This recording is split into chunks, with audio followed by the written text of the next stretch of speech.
SDR বাহিনী মাতা হল, মাতা হওয়াৰ পিছত মানে দুইবাৰ মানে 2 ঘণ্টামান সিহঁতে বিচাৰাৰ পাছত সিহঁতে নোৱাৰাৰ পিছত মানে ইতি আগতে দুটা ডেড বডিয়ে এই মাছমৰীয়া দুজনে কিন্তু উঠাইছিল। বহলপুৰৰ পাতালপুৰ স্থিত চম্পাৱতী নৈত অঘটন। চম্পাৱতী নৈত গা ধুবলৈ গৈ সলিল সমাধি ঘটিল 3জন বন্ধুৰ। খবৰ অনুসৰি কালি বহলপুৰৰ পাতালপুৰ স্থিত চম্পাৱতী নৈত গা ধুবলৈ গৈছিল 3জন বন্ধু ক্ৰমে নৱজিৎ সিংহ, হীৰকজ্যোতি সিংহ আৰু জিতু ৰায়, আৰু তাতেই সলিল সমাধি ঘটে 3জন বন্ধুৰ।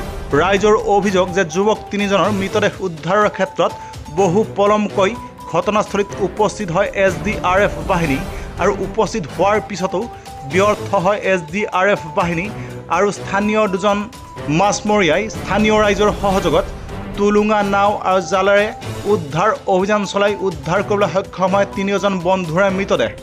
উল্লেখ্য যে মৃত্যু জিতু ৰায় স্নাতক প্ৰথম ষান্মাসিকৰ ছাত্ৰ, আনহাতে নৱজিৎ সিংহ আৰু হীৰকজ্যোতি সিংহ উচ্চতৰ মাধ্যমিকৰ ছাত্ৰ। তিনিওৰে ঘৰ বহলপুৰৰ বৰপাৰাৰ প্ৰথম খণ্ডত বুলি জানিব পৰা গৈছে, আৰু নৱজিৎ সিংহ আৰু হীৰকজ্যোতি সিংহ একেটা পৰিয়ালৰে ভাই ককাই বুলি জানিব পৰা গৈছে। পাছত উদ্ধাৰ হোৱা মৃতদেহ 3টা আৰক্ষীয়ে চাপৰ আৰক্ষী থানালৈ লৈ আহে আৰু মৰণোত্তৰ পৰীক্ষাৰ বাবে ধুবুৰীলৈ প্ৰেৰণ কৰে। উক্ত ঘটনাৰ পিছতে সমগ্ৰ বহলপুৰ অঞ্চল জুৰি পৰিছে এক শোকৰ ছাঁ।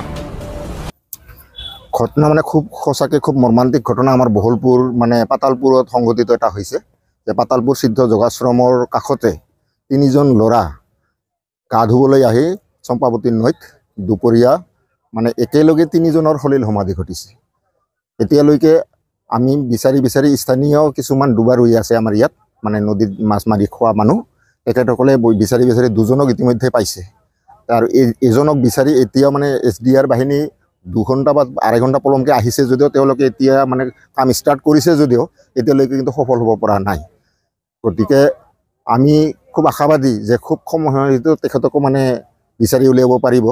কিন্তু আজি যিটো ঘটনা সংঘটিত হৈছে মানে বহলপুৰ অঞ্চলৰ কাৰণে সঁচাকৈ খুব মৰ্মান্তিক, মানে যাক ভাষাৰে প্ৰকাশ কৰিব নোৱাৰি আচলতে। মানে 3জন ল'ৰা, এজন BA ফাৰ্ষ্ট ইয়াৰ আৰু 2জন হায়াৰ ছেকেণ্ডেৰী পঢ়ি থকা ল'ৰা একেলগে মানে আজি এই ঘটনাটোৱে সঁচাকৈ আমাৰ এই বহলপুৰ অঞ্চলত সঁচাকৈ শোকৰ ছাঁ পেলাইছে। চাপৰ পৰা ললিত কুমাৰ ৰায়, ৰিপৰ্ট নিউজ টাইম 3।